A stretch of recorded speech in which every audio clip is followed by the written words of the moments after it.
Hey.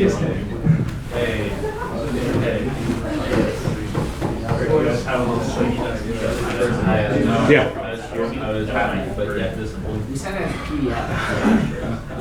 Yeah, if you want to scroll through PDF, I don't care. Yeah, it's just like, standing up here and talking is not very interesting. Can y'all see me on the screen over there? Somebody's close to this? I'm good. Hello, folks. Welcome. I see my email has went out and was received well. That was always a part of the plan. How this works is that classes have needs, and I've been doing this kind of thing for a long, long time. I flew around the country a lot doing presentations before I came to graduate school. The absolute worst thing as a person who stand up all night in front of a mirror practicing 1 hour for every PowerPoint slide in your presentation is to show up to some hotel in the middle of Atlanta, Georgia, or New Orleans, Louisiana, and there's like 3 people in your room because it's Saturday and everybody got drunk and none of the professors showed up to your presentation. It blows. It takes all the energy out of the room, and it's really hard to talk to 3 people as opposed to talking to 30. So you are here now and Monday and Wednesday to support our presenters so they do not have to talk to an empty room and have to have that experience. This is also a bit of crowdsourcing. I am not the smartest person in the room, and the professor won't profess to be that way either, and neither will Esma. We get help when we don't have it, and sometimes through great aggression, our advisors tell us that we don't know jack shit. And we have to talk to other people to make sure that we don't talk to ourselves.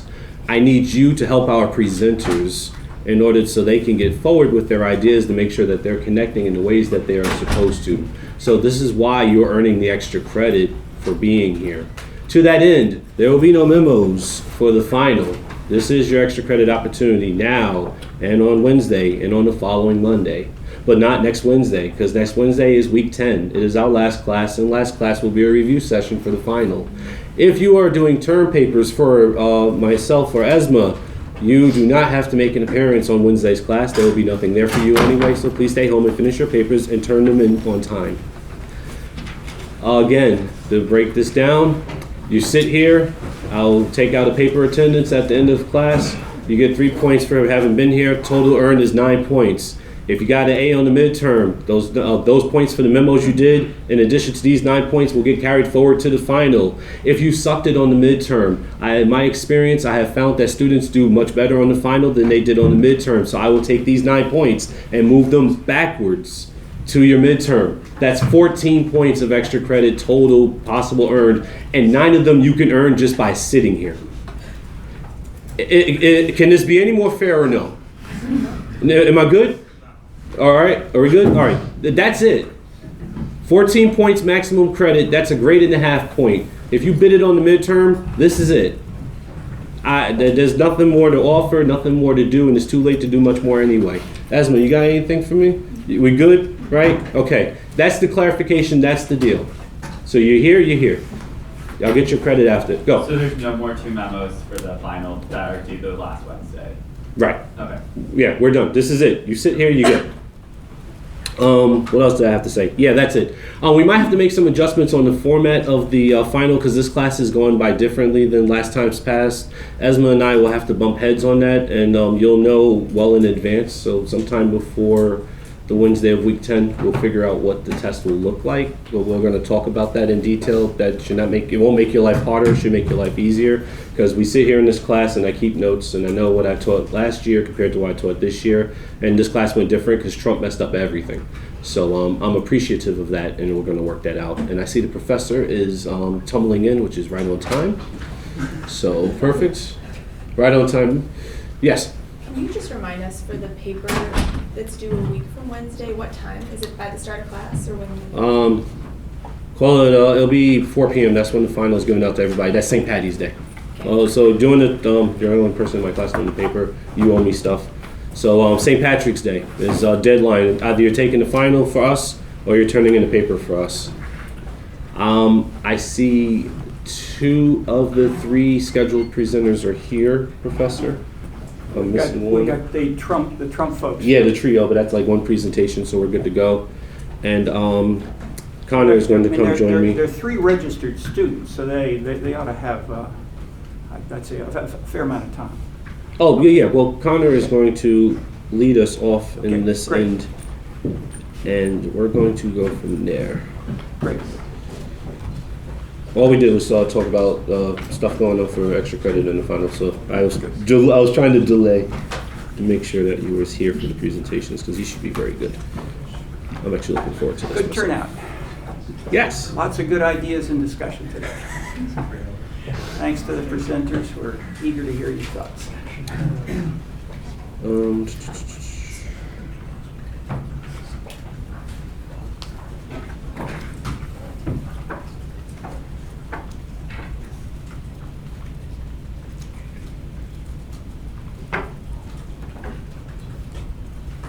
Anyone else is free to raise questions, comments about any of the readings in these last few sections.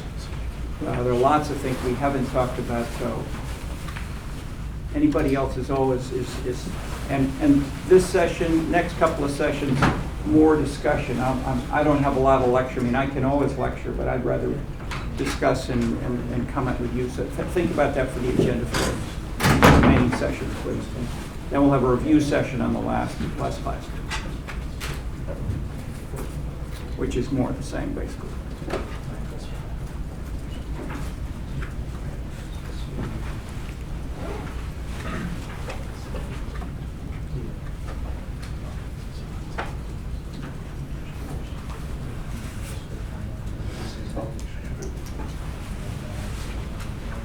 This is the slide that's on the screen right now.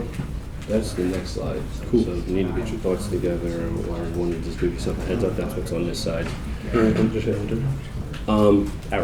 If you double click arrows by accident, just press the back arrow to the side. That's it. Tell the folks your first and last name, where you're from, what you're about, and what you're doing. Hi everybody, my name is Connor Chapman. I'm a second year econ major. And I did my presentation on banks and urban development. Specifically, I asked the question, should banks have a social justice responsibility? So right now, banks have most of the money in at least American society. And in these banks, the CEO and other board members have a fiduciary responsibility to the shareholders to make as much money as possible. And there's really no federal requirement being enforced. There technically is, but there's no real federal requirement being enforced for banks to have a social consciousness. So basically that money's not really being put to work in the community. So for precedents of banks with, I guess, a heightened sense of social justice or social responsibility, one thing I came across is the Nordic model.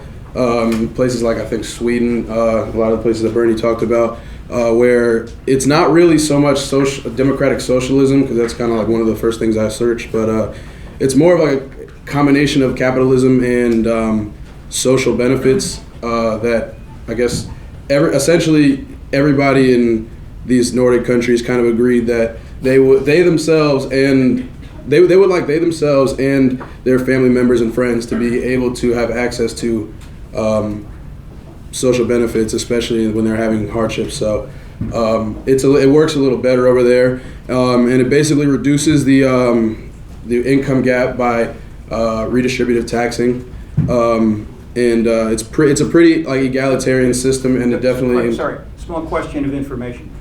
It reduces the income gap. Is this a bank policy or is this a government policy? Government policy. Okay. Yes, sir. That's what's sorry about that. Nordic model is a government policy, and it encourages employment.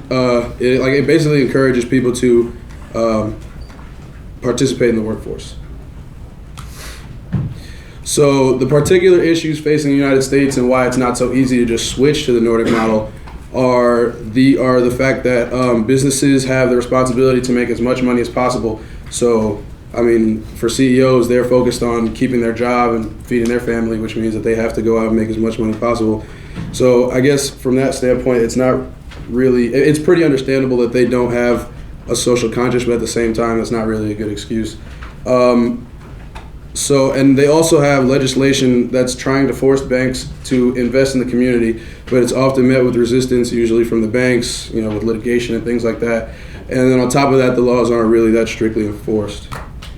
So right now we have CDFIs, or community development financial institutions, which are banks that receive federal aid to provide financial services to the poor, to poorer communities that don't really have access to banking. I'll get to that a little later. And also you have the Community Reinvestment Act, which I kind of referred to earlier, which is technically the federal law that's supposed to be dealing with this. Which means basically that they want banks to make sure they provide services to both, not only just people who can afford it, but also LMIs or lower and moderate income neighborhoods. So the problems with what we have in place now are the fact that CDFI numbers are on the rise. However, the Treasury can't really afford to promote the program, so there's not really that much awareness. And I guess bigger banks, it would be a little harder for them to profit off of it as it stands. And the CRA is just largely ineffective. The banks can basically pay who they want to make sure that they are complying. And essentially, the CRA largely doesn't keep up with the bank's ability to kind of find loopholes and maneuver their way through the through legislation.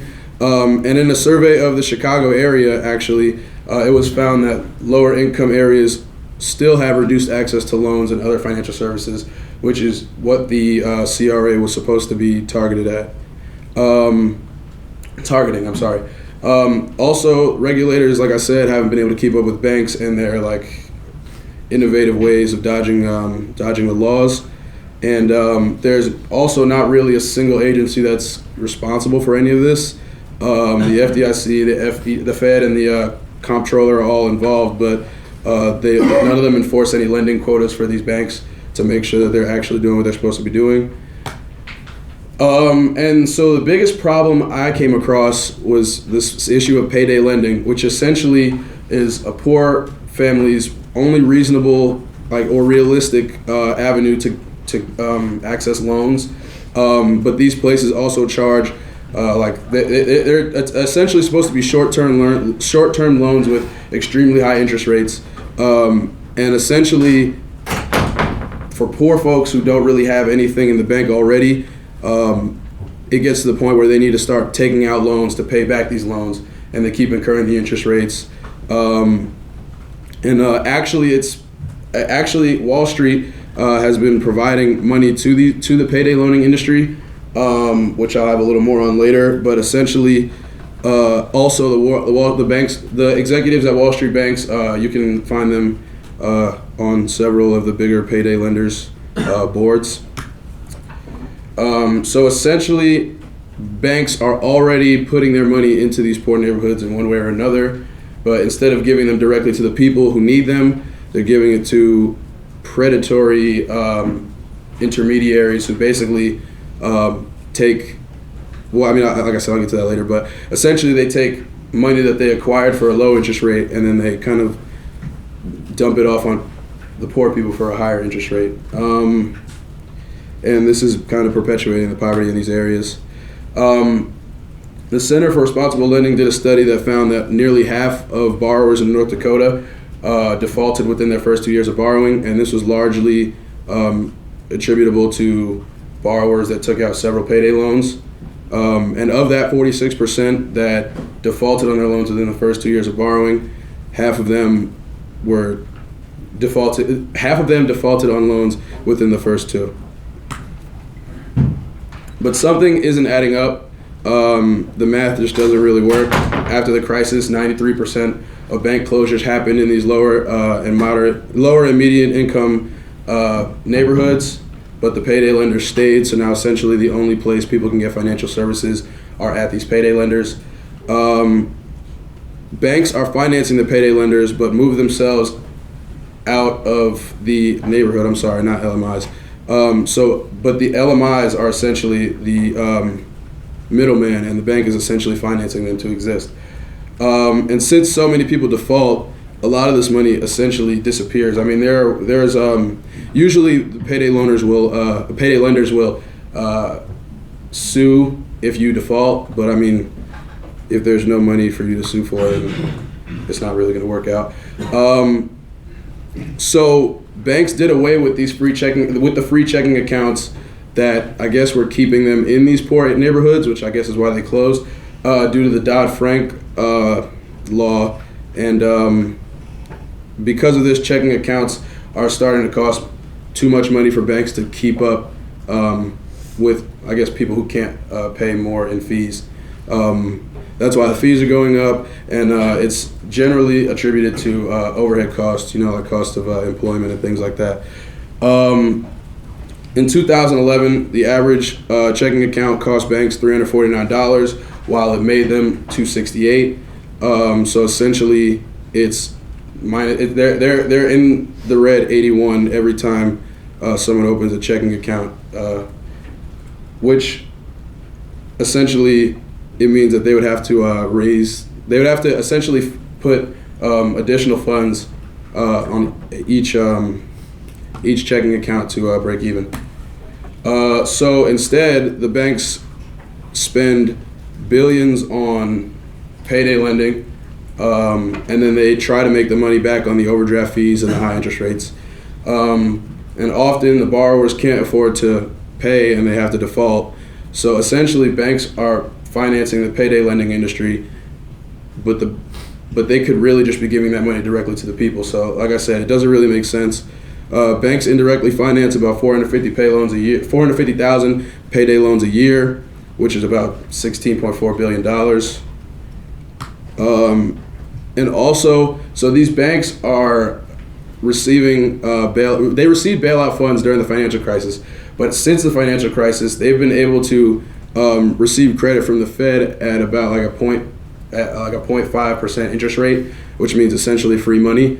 And the banks then take $1.5 billion of that annually and give it to payday lenders. And I think the major banks give about $1.5 billion to just the top, I think, 8 payday lenders. So there's obviously more money being dumped into the industry, but these payday lenders then lend that money at exorbitant tax rates to poor people who can't afford them. You mean tax or interest rates? Interest rates, I'm sorry. So right now, legislation is being not passed, but it's being worked through the government to try to combat this. Right now, 14 states, including Illinois, have banned the practice, but lenders still are finding ways, I guess, as technology advances and since the government is too big an entity to keep up, lenders keep finding ways to duck and dodge. But right now, the existing laws in places like Illinois are that are a requirement that borrowers must pay their entire debt balance when it's due, and they can't take out another loan to do so. They also have suggested capping interest rates to, mitigate the damage of these payday loans. And they also want to reduce the number of payday loans per year. I believe the average person who takes out a payday loan takes out about 7 a year, and I think they wanted to reduce that to make 5 the maximum per year that any one household can do. And they also they want to introduce legislation that will force payday lenders to ensure that people can pay back their loans and still be able to live. So essentially, the CEO has the legal responsibility to maximize profits, but banks keep dumping money into the payday lending industry, even as half of payday lenders can't afford to pay their loans and end up defaulting. So their argument is that to keep an account going, they would need to increase monthly fees by $15. But essentially, the solution, and I'm open to suggestions because I just know what I told y'all, I'm not an expert.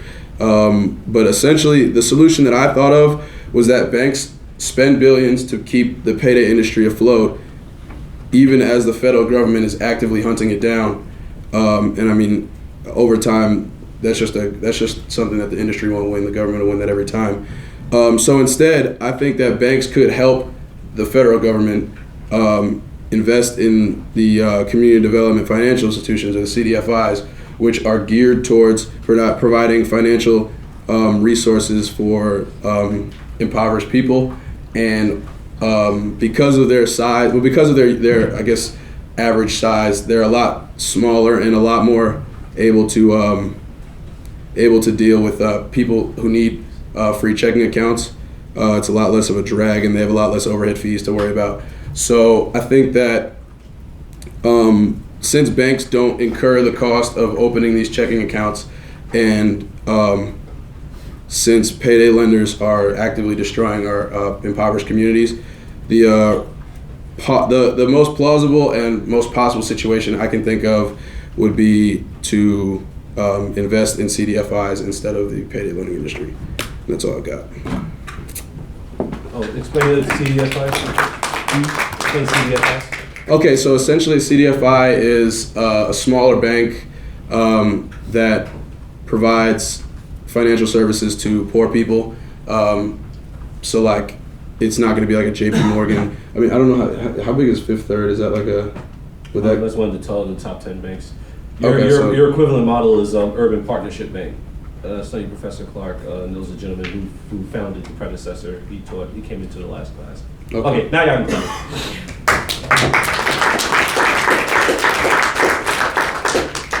All right, so tell the folks a bit, before you take questions and answers, because we have a little bit of time, tell the folks a bit about this research process and tell them what you came to me with as raw material and how you ended up to where you are now in a very short period of time. So I came to Antoine, I think probably about 6th, 7th week, and asked him if I could do a research paper, and essentially he said yes.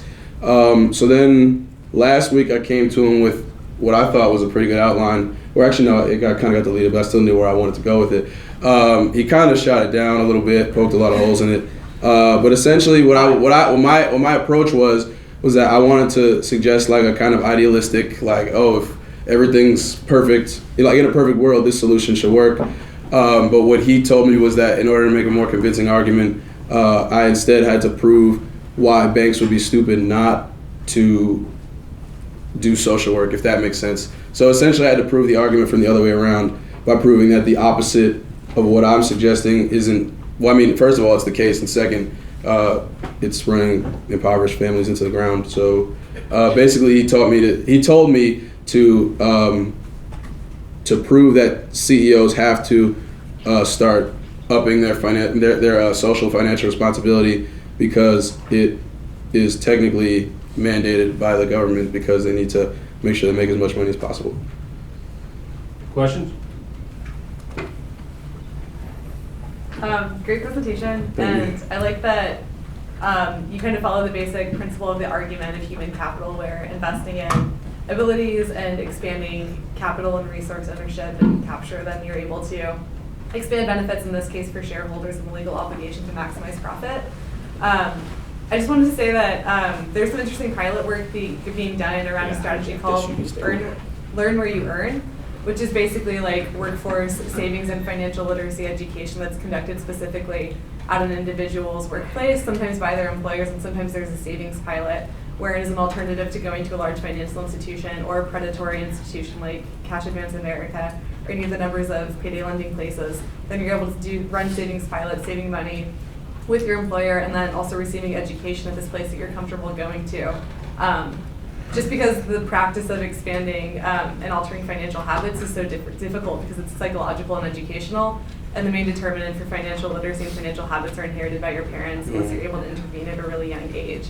So that's another implication for like the state's potential role in supporting this maximum of human capital and expanding profit and changing strategy, is that a couple of states have mandated financial education to happen in high school around junior year when kids are typically receiving their first paychecks, because research shows that that's the most likely time where you're going to get people to hopefully develop habits where they don't turn to payday lending and where they open up a bank account and begin to invest in financial literacy. Right, yeah, and actually it's interesting that you said that because the CDFIs actually, a lot of them have programs, like I was reading about Missouri in particular, but a lot of them have, or maybe it was Mississippi, but a lot of them have programs that are designed to up people's financial literacy so that they don't have to turn to that.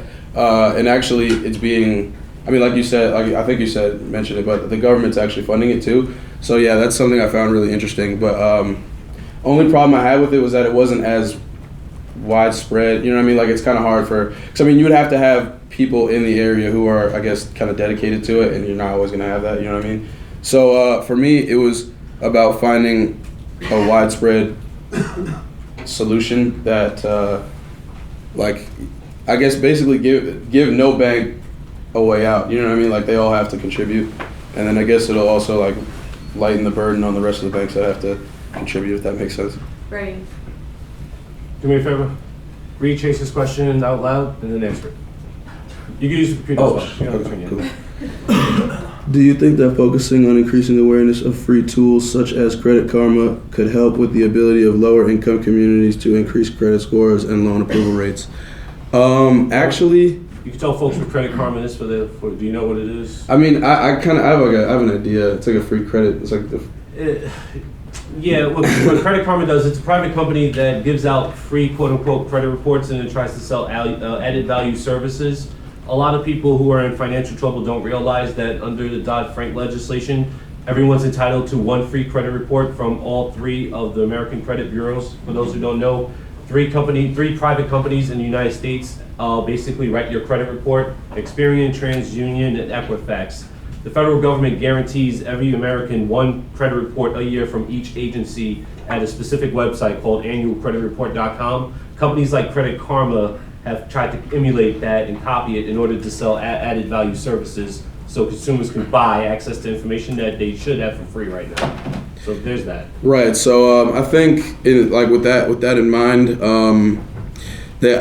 something I did come across was that banks have been, I guess one thing I read was that people in poor communities don't really get the same face time with banks that people in richer neighborhoods get, because keep in mind, like I said, 93% of all bank closures during during and after the 2008 financial crisis came in these poor communities. And then so all the face time these people get as far as financial services is concerned is with these payday lenders, which is why because the bigger banks do have online services, and that's kind of why, like, I read about how back in the day you kind of had to go with your parents to the bank and you kind of saw how that works, whereas nowadays you can kind of do it from home, so you don't really get that same type of experience. You don't really know your bank or anything like that, which, I mean, it sounds stupid, but like it's like a pretty integral part of the community in some ways. So I do think that would help. However, I did read that the reduced face time with these financial institutions is one of the key factors to, I guess, the poverty. As another component to that too, for a lot of people, particularly in low-income neighborhoods, and especially if you come from countries where your money, if it's in a bank, isn't insured by the FDIC, tend to have very low rates of trust in banks and financial institutions, which is another cultural barrier in getting people banked. Right, that's absolutely true. Two quick, just comparative, or 3 quick comments. I've found it's often most compelling when you're talking about especially bigger policies, to try to point to some actual examples rather than saying, I think it might be good if. And so I've been looking for these for years, and one project which we have is called Fiscal Austerity and Urban Innovation, sparked by financial problems years in the past, and looking for actual innovations that work. So we've documented these in 35 countries around the world and then shared the information. Antoine mentioned that Ron Grzywinski, who was the founder, chairman of what used to be called the Shore Bank or South Shore Bank in the South Shore neighborhood south of here, and then opened branches in Arkansas, then in Poland and Bangladesh and other places. He's been written up in 2 books which are published, and a 3rd book in draft by Richard Taub, who used to lead the public policy program here in the college. Fascinating place, and he in class you can see his video go to Chalk. I think it's just it was last year, and look for, I think, Ron Grzywinski's Shore Bank presentation, and we have a video of a good chunk of it, so you can see his words of how he created this bank. And then he said the biggest problem was to tell the staff, we're not trying to maximize profit, we're trying to help the neighborhood. We're trying to help the neighborhood, and they did, and so they got anyway. Take a look if you want a concrete example right here that spread nationally. Second, broader to look at bigger kinds of variations. In earlier years, I was looking for, how do these decision-making patterns of the sort that we covered in the section on community power and leadership, where we talked about government leaders, business leaders, and so forth as being one of the hottest ideological as well as analytical topics in this research, especially in the U.S. So I looked for a way that we could analyze that. So we took the propositions in the book called Community Structure and Decision Making that we looked at sections of in the course, went to Yugoslavia under communism, and then interviewed with me and Bill Kornblum as a grad student from here, and then we had a senior and a junior Yugoslav, and the four of us went out and interviewed day after day after day, and we got a feel for how do people think about their institutions, the Communist Party, the local government officials, the leading social institutions, economic institutions, and what did we find? What did people hate the most in under communism and the way that things were working? And so we went there to try to see, is an open communist system fundamentally different, and who did they hate the most? The banks. So the same story as you have in South Shore or Bronzeville, people hate banks. Same thing so is this, the obvious underlying question I'm asking is this related to capitalism? I'll leave that for you to pursue. Okay, our next presentation is by... We got one more question on YouTube. Okay. Just quick, because we got four more presentations today. Stosh. Keeping in mind banks get free money, like Connor said, wouldn't it just make more sense to also offer lower interest rates and give more out? Banks would make roughly the same money and help more. Yeah, but the short answer is if they can get away with it, then that's what they're going to do. Like I said, like you said, the CEOs have the responsibility to make as much money possible. So if I can charge you 450% and I'm charging you 449%, then technically I'm breaking the law. I don't know. Shore Bank did not do that, so there are exceptions. But okay, next presentation. Our time is spinning on here. Another round of applause.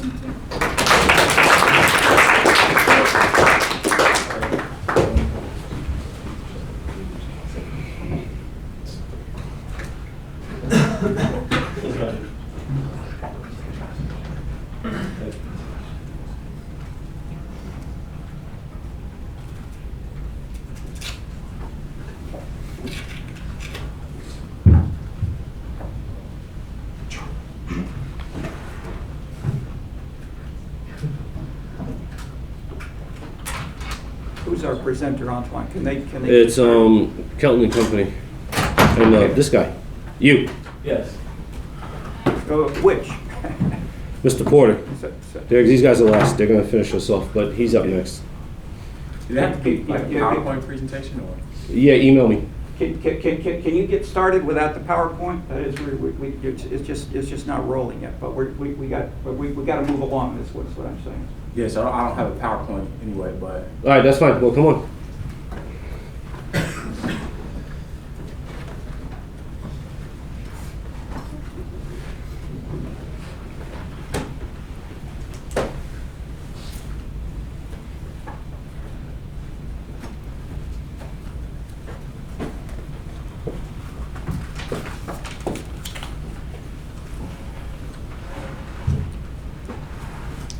It's basically over where we're at in our research, right?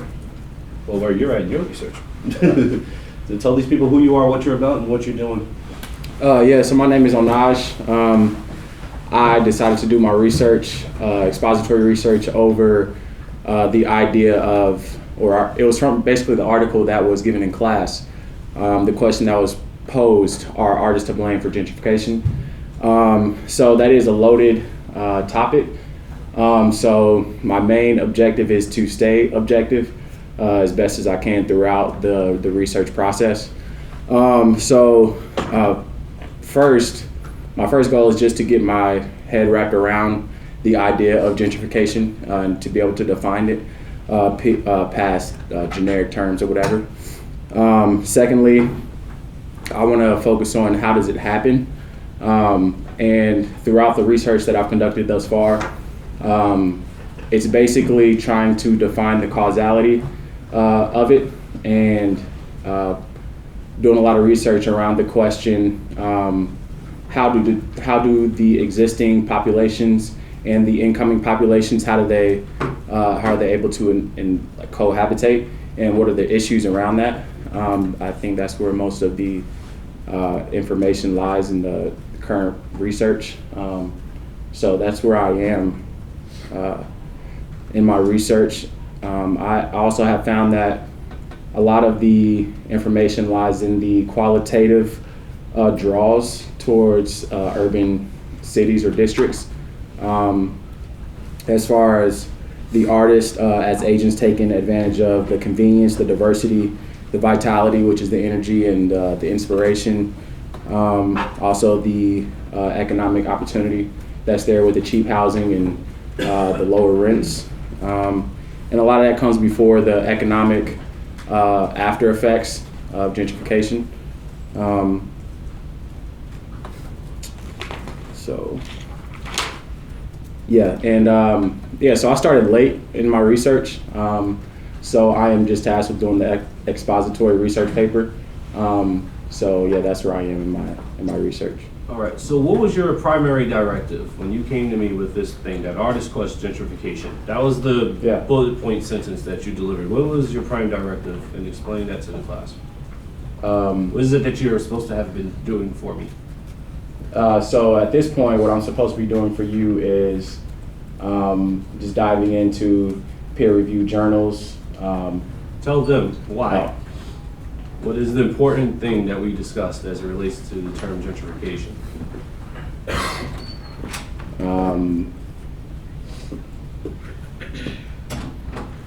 All right, well, here's the question I asked you. Mm-hmm. What is the difference between gentrification and dramatic neighborhood change, or dynamic neighborhood change?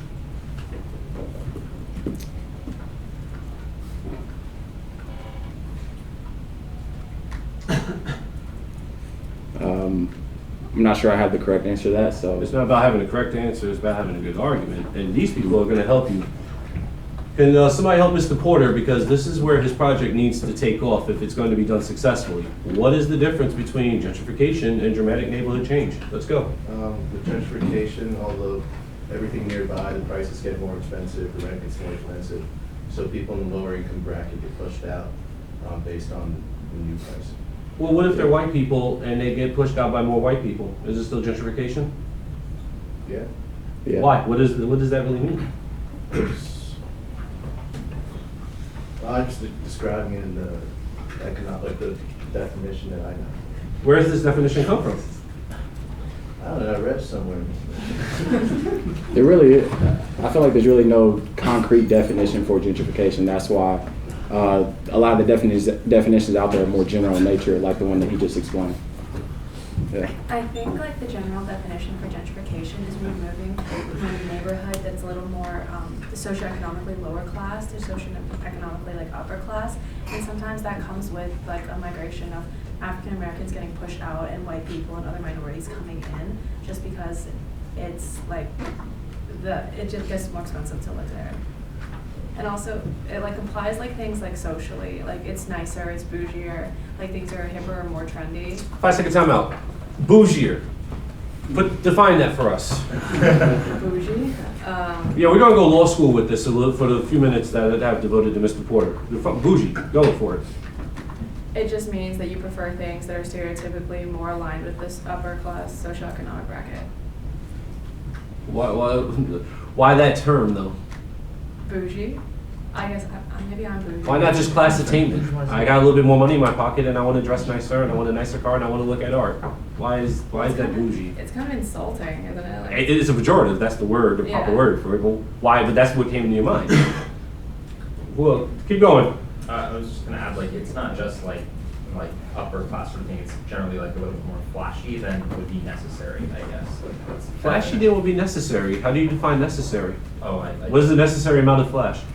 I don't know. conspicuous consumption, like people take a lot of Instagram pictures, post stuff on Facebook. So black folks can't take Instagram pictures and stand next to art in the hood? I think The Ashley Gates would probably challenge your assumptions. We didn't discuss him this quarter, but he's right down the street from here. I think he would definitely, if you see his buildings, plural, will definitely challenge the argument that black folks can't flash on that wasn't what Instagram. I was saying. I was saying that gentrification often comes with an increase in like bougie, flashy social media consumption By whom? Everybody? by the people that move into the neighborhood. Which tend to be White. if we're using the word gentrification. You see what's happening. Go ahead. Yeah, we need you here. You're the other side of this. Yeah, well, so just to answer the first question about the difference between gentrification and dramatic neighborhood change, at least from what I've been reading, I think displacement is key. So it's, if the neighborhood, like, quote unquote, turns over and there's new business, that's not enough. It's that people are actually pushed out of their homes either because they can't afford rent or they can't afford property tax. And I do think that in order to use the G word, so to speak, there does have to be some like racial difference in the people moving in. And that is usually black and brown communities that are displaced.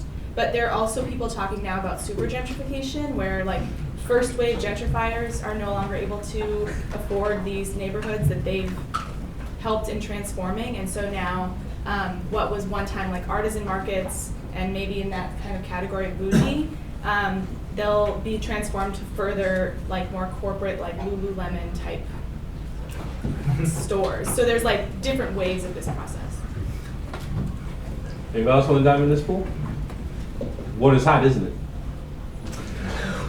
What you're seeing as an experience, and this is what's going to happen for folks who go on to do research as a career, is that the way that you pick terms defines the way that you go about your research process, and it also defines the answer to your question. It's the reason why Professor Clark doesn't use the word gentrification to describe the things that he's studying, even if it would be apt. Because the word gentrification leaked out of the media one day. It was one of their famous inventions of terminologies that clearly states in the mindset of the reader a specific type of frame. Well-to-do white people, yet again finding another way to screw over black and brown people. Yeah, this is this is not a trope. This is a fact of history of the United States and many other countries. However, as a researcher, it's not the only thing you can study, because if you're a policymaker and you need to increase tax revenue, you want your neighborhoods to get nicer over time. That's how tax bases are designed. Most folks at the University of Chicago no longer espouse concentric circle models of development where we need to have a ghetto and we need to have this lower end class, we need to have this middle class, because that's considered functionalism. That's a functional style of racism to say, well, we have to have this ghetto and we have to have this place over here for these poor black folks. Because if someone said that out loud, if Mayor Emanuel said, yeah, we're going to carve this section of Chicago out because poor black people deserve a place to live altogether, what would happen? In 2017, if Rahm Emanuel, the mayor, said that, what would happen? Wouldn't go over well. No. So you see, the problem with using the word gentrification to address the issue that you posed, and it's the same conversation that we had when we first met almost 9 weeks ago, right? It's the same thing. The opposite side of that argument is just as offensive. So if you're going to try to study it from that point of view, you can't flip the coin over. It's impossible. To do it as a reasonable researcher. So what you're seeing with the audience is that just the word gentrification, it inspires more things that are poorly defined and not scientifically. If you change the way that you approach the topic and still talk about the same issues, you can think with an open mind and find both the literature you need to prove your point and then the research questions that you need to get the answers that you need to make arguments, not correct answers. We're not in the business of correct answers. That's true for everybody in this room. We're not the business, researchers, we're not in the business of correct answers. We're in the business of good, strong arguments, because no matter how great you do your job, someone's going to find a way to disagree with you and go back to your field site and go interview everybody you interviewed and go rewrite the same research paper you wrote from a different point of view just to make an ass of you. Because that's how this business is sometimes. Ask Professor Clark. So this is kind of what they do. So don't ever try to seek the correct answer, but remember, if you really want to understand what this looks like outside of the academic purview, on spring break, if you haven't read it in high school or middle school, pick up a copy of 1984 by George Orwell. Taking the language of your mind, of something out of your mind, makes it really hard for you to construct cogent arguments about things that might bother you, but you don't have the language for. Using the word gentrification in an academic setting is what that causes. It creates a dysfunction, a cognitive dissonance amongst the people reading it, because it automatically sets up white versus black as if there's nothing else to talk about. And while that is true, it's the same thing that I told Mr. Chapman, while that story is true, we need to find ways to expand this conversation so the very people that would be most obtuse to receiving your argument can receive it. And it's a different way to approach the matter because it's harder. You got me? Gotcha.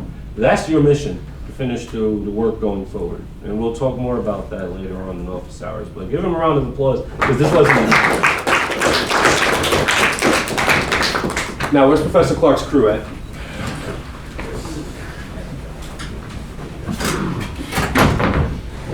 As background, for about a year, we've been talking about Trump, Hillary Clinton, ISIS, and Black Lives Matter as 4 political phenomena, 4 media phenomena, 4 shocks in our political and social thinking that are going on. Just hold it down there. And what we tried to do is ask people to bring in examples, hypotheses, and we got 3 guys here and a couple more who've been working on Trump. So, why don't you briefly introduce yourselves? I'm Kelton. I'm a Pub-Pol Poli-Sci double major, senior, graduating this spring. Been working with these guys. I'm Jacob, Poli-Sci second year. Kelton and I started working with Professor Clark around the same time after our class with him, fall quarter finished. And I'm Sam. I'm a third year Pub-Pol Poli-Sci, and I've been working with Professor Clark since early this past summer, although the Trump research began a little bit more recently than that. Cool. Okay. So, tell us. Why research Trump? Can anybody give me a few reasons why an individual might be interested in this last election cycle, why it might merit more academic research off the bat? Shelley. Because it was unpredicted, so clearly there's something that we didn't understand going in. Yeah, exactly. Any other reasons that? He has radically changed the perception of the media. Yeah. This kind of like alternative facts, post-truth era that we live in. Yeah. Because Trump hates women. Yeah, Trump is polarizing on a ton of different issues, including women's issues, race issues, you name it. Yeah. He's a politician. He's what? He's a politician. Yeah, he's like very outside the establishment, that sort of stuff. His campaign was like so unorthodox compared to campaigns in the past. Yeah, exactly. So these are basically the reasons that we had when we were like, hey, like we should research this person. Because his election was unique. It was super polarizing, like we said, along like a lot of different issues. Like we talk about like when Trump came to Chicago, there were protests in the streets. A lot of my friends went to them. And it, like along a lot of different issues, it was extremely unexpected by pretty much every electoral scholar, and we kind of have this consensus that we need better models in the future for looking at people like Trump and elections like 2016 for being able to predict them better in the future. And lastly, because of like the whole media thing that we were talking about, there's a consensus that we live in this post-truth era where just having the facts is no longer enough. You also have to account for more micro-level variation, like more popular consensus type dynamics, things like that. If any of you guys took electoral politics with Professor Hansen last quarter, like one of the big things he's kept stressing were like the basics are no longer adequate when it comes to like figuring out how election outcomes are going to come. And a lot of that is because of Trump's very unexpected victory. A lot of existing research like those basics are not necessarily adequate. We'll get to that in a second. Yeah, we see that in instances where Trump hates women, yet 53% of like white women voted for Donald Trump. And so those kind of discrepancies lead to this question of like, how did Trump get elected? Who voted for Trump? Why are we seeing the presidency that we're seeing? Yeah, sure. And these aren't like altogether new phenomena, right? Like we know, like with the Nixon-Reagan elections, like the silent majority has been a phenomena in American politics for a while, but never in like this radical or this crazy a swing. So we thought that we'd look into these dynamics a little bit more. There's some problems with existing Trump research. So mostly that it's like too broad, right? This whole class has been kind of about how national trends, big ideas can't by themselves explain specific like neighborhood level patterns because you just see so much variation, right? If you're going to say like, oh, Trump was elected because of unemployment, well, you'd have to account for every single county in the US that voted Trump despite high unemployment. And there were quite a few of them, you know? And so you have to kind of integrate these national level ideas with micro level trends. Yeah. which is something like current data. I mean, current, like, necessarily research doesn't really accomplish to the same capacity that we're trying to go for. Yeah, so post-election, we saw a lot of articles. XYZ voted for Trump for these reasons. A lot of clickbait, BuzzFeed type, base level analysis of like what counties voted for Trump, but not specifically like why those counties specifically swung in that direction. Why we saw the change from 2012 to 2016 that we saw. So we decided to dive deeper into the statistics, look at actual polling data, look at the actual counties and scenes that those articles were describing, but go one level further. And one place that a lot of like research right now is going, and we think there's like a problem with this, is it's like more like kind of polling centric model research, like Nate Silver, 538. And I mean, for one, these people just got it totally wrong in 2016. So there's kind of low confidence that they'll be able to do it right in the future. But also, we think that this kind of like polling model-centric approach that people are doing right now doesn't adequately explain why people vote. It just kind of explains that people have preferences. And so we're trying to like kind of go a little bit deeper and construct why people have these preferences that might lead them to vote for such a, lunatic. And if we have like better causal links, if we're able to kind of hone in on what those causes are rather than just what we think they're going to be voting for, just polling data wise, like we think that it would make a lot more effective models in the future as well, not just for the Trump election, but in general. So like our research, I guess, wants to take a slightly different approach to traditional research. And this is kind of done in a couple different ways. The first of which is the scenes dimension. So as we kind of talked about in this class, a lot of Professor Clark's research kind of offers this special kind of like data analysis on the scenes level, a lot more local and micro level trends that we can analyze using that data, like using those data sets that other researchers don't necessarily have the normal ability or opportunity to take advantage of. And this allows us to tell very different causal stories. So we can like look at, for instance, like the neighborhoodliness of like an area and figure out whether or not that might correlate or that might be indicative of Trump level voting, or maybe like whether or not people were voting for Hillary or Trump, and see what that causal story is rather than just looking at traditional polling data. Yeah, so a lot of Clark's data is pretty interesting. You can go down to number of people walking to work, or percent of people in a community walking to work, number of movie theaters that exist in that community, number of bars, number of unions, number of like social activist groups, number of walkability, strip clubs, number of walkability, people driving to work, a bunch of different data sets that we use as proxies to determine the correlation between, well, maybe if there's more unions, that says something about job, like employment and importance of jobs in that community, or maybe if there's more theaters or bars, that shows a lot of neighborliness and interactiveness with the rest of your community, and how those can affect these scenes that are created and the way in which those scenes actually end up voting. May I ask a question? What Sure. is your level of analysis, geographically speaking? We have the voting data is available at the smallest level on the county level. They don't offer zip code level for voting because it's just not done in that way. When people go vote, they vote at precincts, right? It doesn't have to be in the same zip code they live in. And then for the scenes data and a lot of this other sort of like micro amenities level data, like the movie theaters, we have on both the zip code and the county level. How do you synchronize those two? So we were actually looking into this last week. So we ran into some issues and we were trying to figure out whether or not hierarchical linear modeling could kind of like remedy a lot of the problems we're having.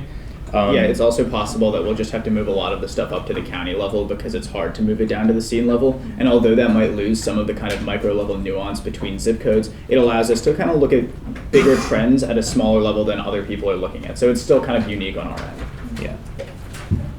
So aggregation probably will be necessary. We're trying to figure out to what extent right now. Cool. So I think the next, after going through the background of like the type of research we're doing and why we're looking at this specific type of analysis, it's kind of important to look at what communities were particularly significant in the 2016 election for like a lot of reasons, but mostly because like no one theory is generalizable to all counties. So without excluding like a lot of data, how can we figure out where the big changes happened in the election? I think is the important question to be asking. So for example, like you might say, oh, a rise in unemployment or like the death of a coal industry is leading to Trump voting, but not all counties that voted for Trump were necessarily counties that were highly involved in the coal industry that is now like falling apart, right? That might be one story and one causal story as to why people were like leaning towards voting Trump, but there might be other scenes that are completely different, completely unrelated to unemployment. It might instead be something more about feeling isolated or like disliking globalism and the effects it might be having on the United States. So we have to look at all of those different scenes. So there are a few different communities we figured might be particularly interesting to pay attention to. It's also important because if we identify some kind of a trend in citizen behavior that specific communities don't apply to, so like if we like see some sort of a trend line, but then at the very like upper bound of that trend line, there's like a divergence from it, it's important to analyze like, oh, well, where is that difference coming from? Like, why are these communities not behaving like all of the others? Like, is there some specific micro level variation that maybe is accounting for that? Yeah, so specifically on high change communities, we want to see like that those Trumpisms. That's where we would see those being affected the most. That's where we would see the greatest change, and that's why we analyze them. Yeah. Yeah.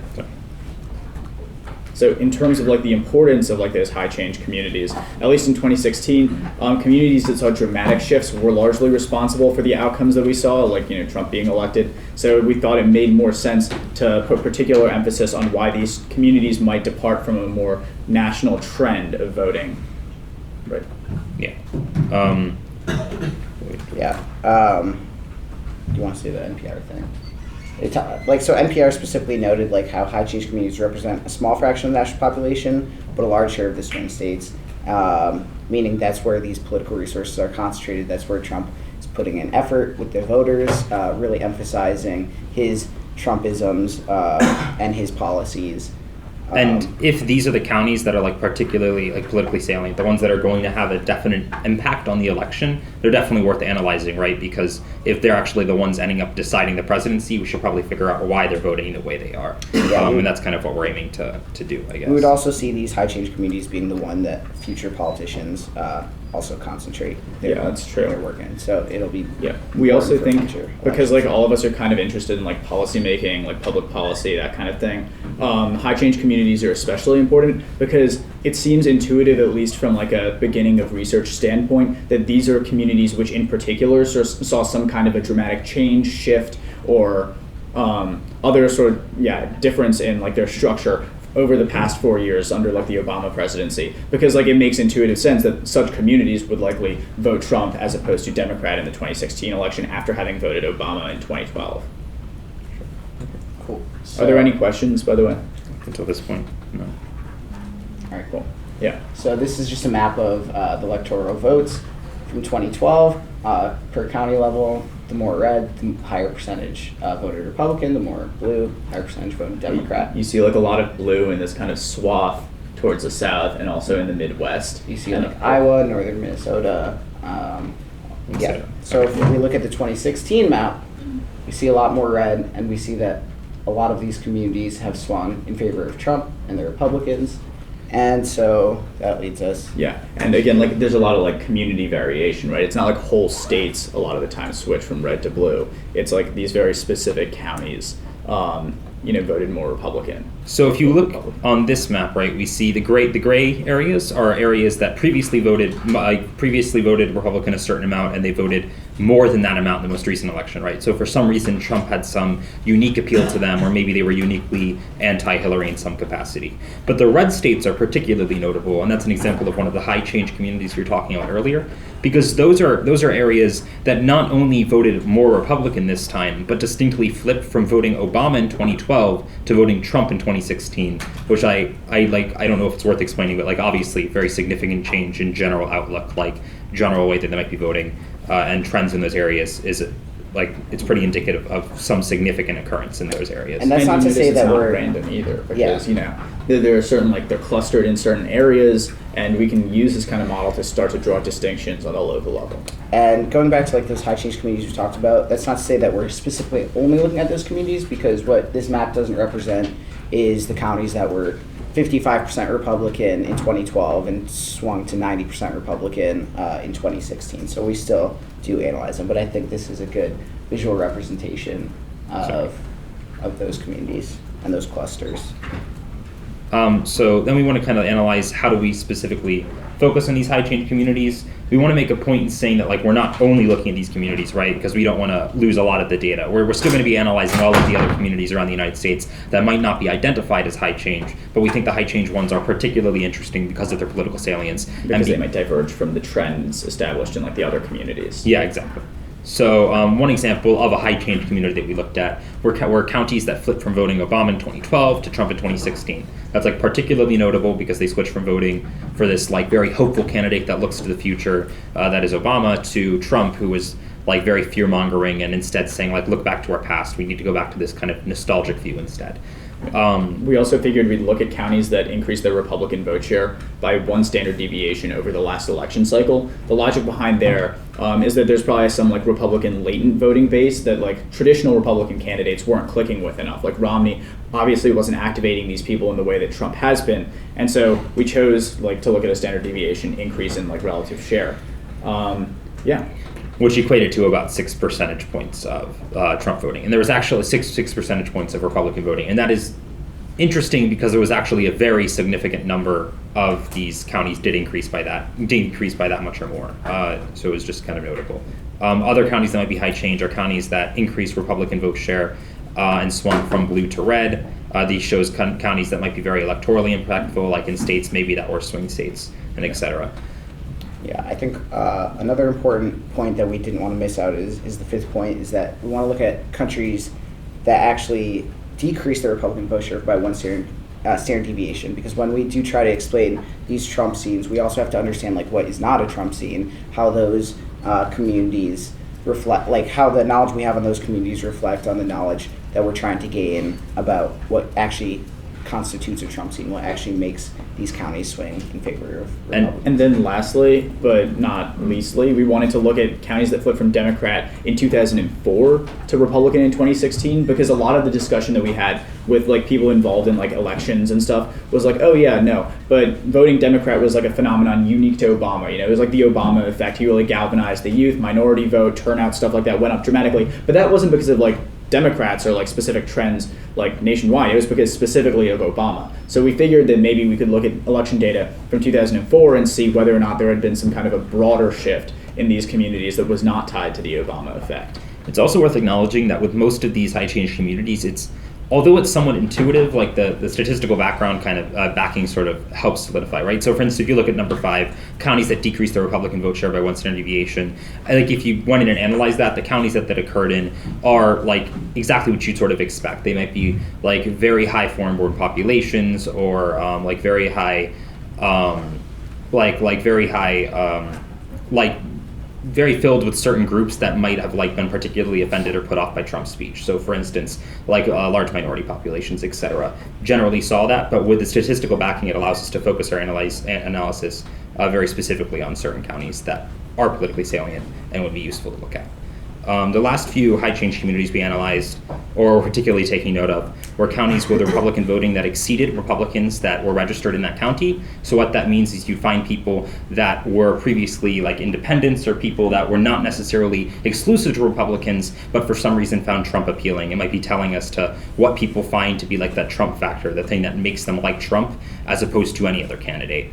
And then the last one was just counties with increased Republican turnout percentage, because you don't want to just look at number of registered Republicans or like Republican proportion in general, but maybe like the certain groups that he was particularly able to like get out the vote and get to actually show up at the polls, because that's very important, obviously, to winning an election. So then, having looked at different communities around America, our next kind of task was figuring out sort of trends that might manifest themselves in Trump voting, and then what local level politics or local level breakdowns and structures would be conducive to those trends, national level, manifesting themselves in terms of Trump voting. And so what I looked at was job loss, right? Because job loss is like kind of a broad national trend that's happened, but it has disparate impacts in different communities around America based on like the breakdowns of those communities, ethnically, economically, socially, etc. And I identified a couple of different models for how job loss might interact with different local level scenes to produce a willingness to vote Trump. And so the first is that in uneducated white communities, it might create racial anxiety about where those jobs are going. So this is like very like classic Trump, right?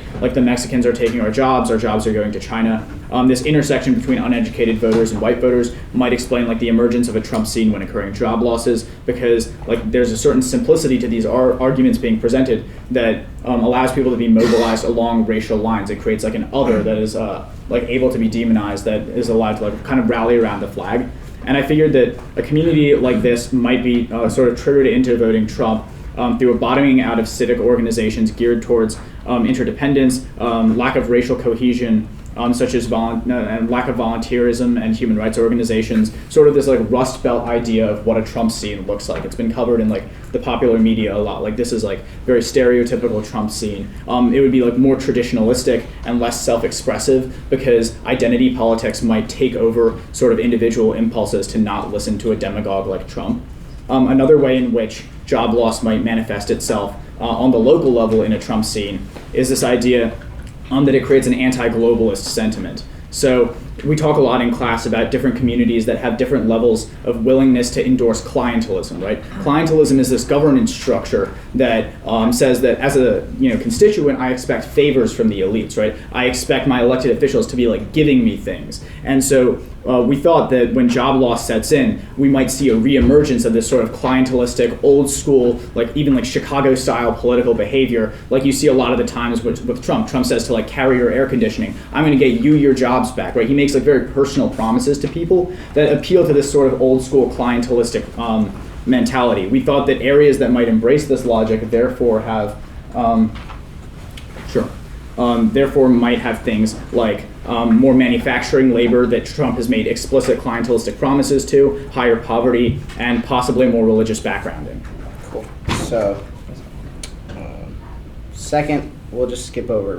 We're running out of time, so skip over Jacob's other two job loss ones. The model I looked at was racism. This is pretty straightforward. So, two of my four, because I'll skip over two as well, leave time for Sam, was that lower diversities are just more insulated and prone to viewing outsiders as enemies and culturally different, which falls right in line with the same rhetoric Trump uses. So we call these the alienation Trump scenes. We see that diversity allows communities to intersect, learn, and grow from each other. Communities that foster a sense of diversity create voters who are more inclusive and accepting of minority sentiments, and communities that are less diverse often lack this. That's pretty straightforward. Second of one of my arguments is that lower diversity communities are just more prone to job loss. Actually, I'll skip this one because it kind of falls in line with Jacob's. So if we look at, the third one was that lower diversity communities have lower levels of police brutality and view the media as biased and untrustworthy. So communities that lack diversity often have stronger ties to their police forces, less instances of racial tension and police brutality, just because there's less minorities in that community. And this, alongside the recent increase in media coverage surrounding police brutality and race relations, can lead community members to view the media in a negative light and agree with Trump's sentiments about the lying media, alternative facts, etc. But we're going to jump into your last one. Sure. Okay, so and these are just like glimpses. We have about like 10 reasons under each of these models, but we're just kind of giving you like a brief overview, I guess, of each. So job loss, racism, then I focused on religion. So religion could obviously play a large part in a lot of like this election's effects.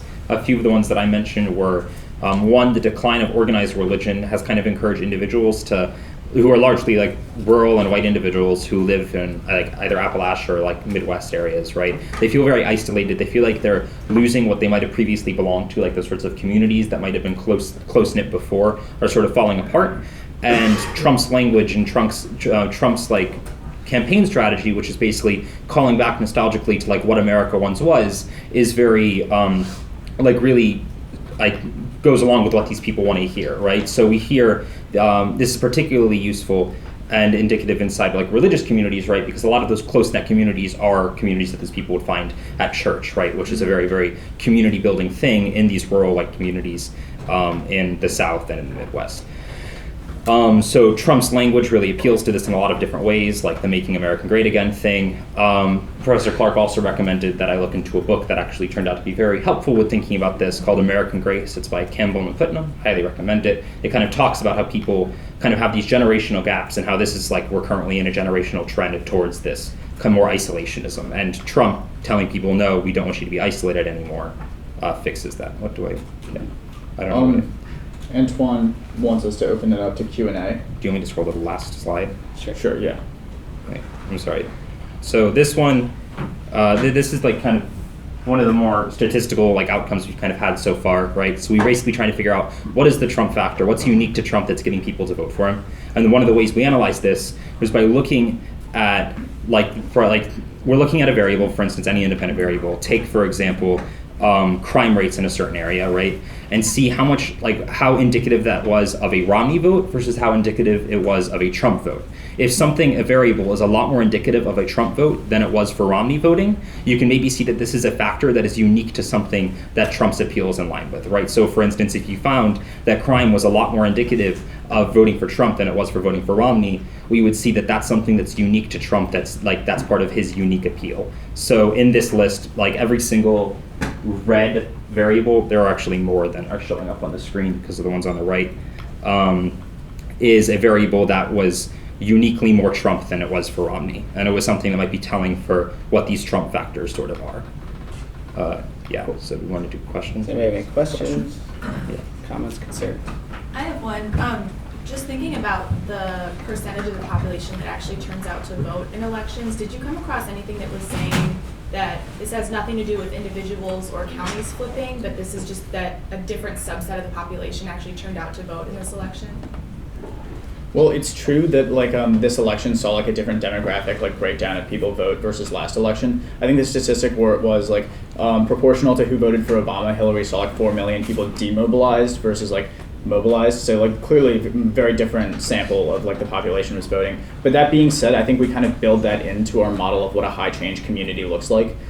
Because if you do see people being demobilized, we account for that because that's what one sort of high change community looks like. And then I think that we're also looking into what would cause people to vote. So by doing that sort of causal research, I think that we do address the questions of what do the voter share look like. Yeah, because I'd just be curious if it's all these people stayed home this year and all these people came out who don't usually vote. Yeah. No. Yeah. Absolutely. So I'll just answer a couple of these live chat questions. The first is Tommy Moore. Do these three. All right. Yeah, Tom.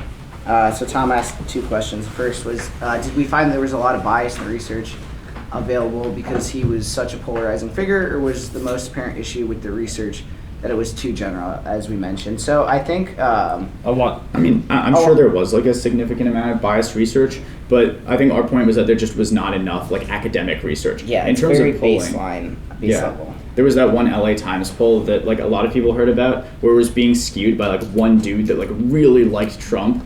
And so I guess that's an example of biased polling, but in general our problem was a lack of research. Yeah, I mean, if you Google who voted for Trump, you see maps we showed you of counties that flipped for Trump, but nothing beyond that. It's just these are the counties that voted for Trump when they voted for Obama in 2012, but that doesn't really tell you much about why they voted, how they voted, who voted within those communities, or what has changed in those communities, unless you're oh, there's my community in Minnesota, I know a lot about it. You can't really generalize any knowledge from that kind of research. And our data is not necessarily particularly prone to bias in this case, because the only data we're looking at pertinent to the election impacts exactly are the literal vote numbers in different areas, right? It's not something that can necessarily be skewed.